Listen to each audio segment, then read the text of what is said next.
Welcome to the channel. Manchester United 1, Man City 4. It was really actually a very difficult match to watch if you're a Manchester United fan.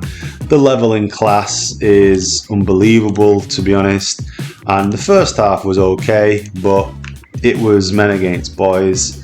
They had 29 shots, United had 6, 77% possession, and United, when that third goal went in, it was over. It was difficult at 2-1, but the levels are there. There's loads of rumours that Ronaldo refused to play today, so his stint at United could be coming to an end. Cavani's obviously going to leave in the summer. Lingard's going to leave. Pogba's going to leave. So United are at a very, very difficult position, and in the immediate term, top 4, you wouldn't bet on United finishing top 4. Now Arsenal are 1 point in front with 3 games, so technically they could be 10 points in front. Tottenham as well have got 3 games in hand on United and could be like I think 6 or 7 points in front if they win their games in hand. So if you were a betting person, you're not going to bet on United getting in top 4.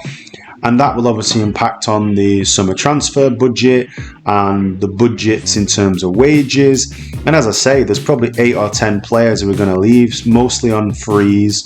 Some have just run down their contracts. People like Henderson will probably leave. And then you've got major question marks over people like Wan-Bissaka, Maguire, falling off a cliff, his form. Fred and McTominay just aren't good enough, aren't elite players.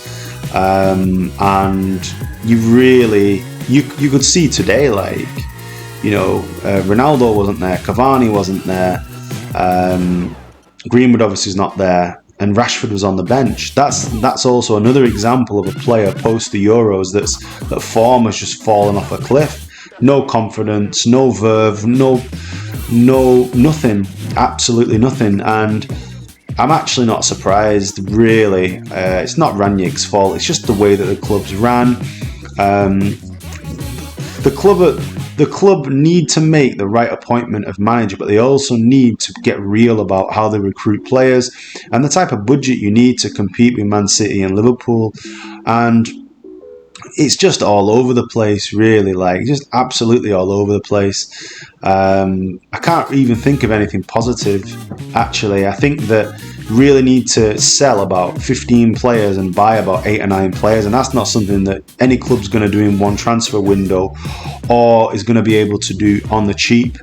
And United need to really decide how they want to play as a club, what style of play. Go with a manager, give the manager 5 years. Actually, even if you finish 10th, still give him 5 years and let him implement what he wants to implement. But the dressing room's toxic. It's gone. You need a manager that's going to be able to have power over the players. The players are running the United dressing room. You can just tell, and it's not working. Alanga was anonymous today. Sancho had a great goal, but didn't really do much. Nobody did anything. Bruno wasteful again. There's just a fundamental problem with the club from top to bottom, and top 4 is very hard. I can't see us getting top 4, and I believe that United have been in terminal decline for a long time. Obviously, Sir Alex went, but United still owe £600 million in debt, still servicing that debt. Other clubs are building new stadiums, new infrastructure. They've got infrastructure behind the scenes. United don't have any of that. They really have. They have John Murta, they have Darren Fletcher, they have Ralph Rangnick. They're all basically directors of football. They've also got a head scout. So it's just a mess. There's no one, there's not a plan, there's not a strategy. And you can tell by the players that are being signed. The only maybe bright hope is the youth system's got a lot of good young players in, and United have got the ability, if they can get rid of this debt, to generate a lot of revenue to buy players. Big budget, but it's not being spent properly. You can say what you want about City, but they've spent extraordinarily wisely, and they've bought players for a system. And good luck to them, they've done a good job. Liverpool have done it as well, but on a much, much smaller budget. But the manager has been given time to identify a style of play, and they've bought really, really well. And actually, football's not that difficult, but Manchester United are making it difficult. I'm a bit dejected. We play Spurs next week, and on Saturday, I think, and then we play Atletico Madrid. If we beat Spurs and we're still in the Champions League, then I'd be quite surprised. And I'm not a negative Man United fan, but I'm not even surprised. I'm not even upset. It's just not there. The players don't really care, and if they do care, they're not good enough. And yeah, today. First half was okay, but today was just shambolic. The second half was very bad. City had like 93% possession for a 15-minute block in the second half. No fight, no work rate, no hunger to win. The players they're not really Man United players, most of them in my opinion. Maguire's not a Man United player. Wan-Bissaka isn't. I don't think McTominay is. Fred, although I do like McTominay. Rashford looks like a rabbit in the headlights.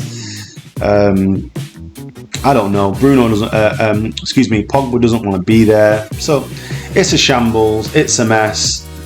And we just wait for next week. We've got a full week. See if they can do something on the training ground. But Tottenham, difficult match. Must win. If United don't win that match, then I'll say categorically 100% top four's gone.